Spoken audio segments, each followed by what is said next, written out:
Ce ziceți de o vacanță în Asia? Azi vă duc cu gândul și cu gustul. Am luat ce am găsit prin frigider și am făcut rapid niște nudelți cu legume și cu tofu și cu un sos delicios de alune.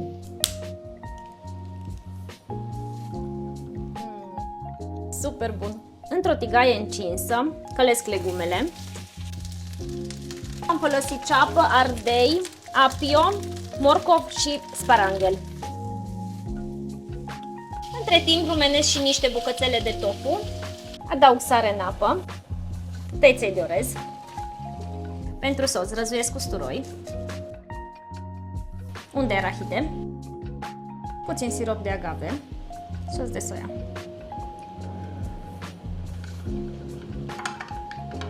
Pentru că mie îmi place mai picant, voi pune și sriracha. Așa arată sosul. Transfer tăiței peste legume și adaug minunatul sos.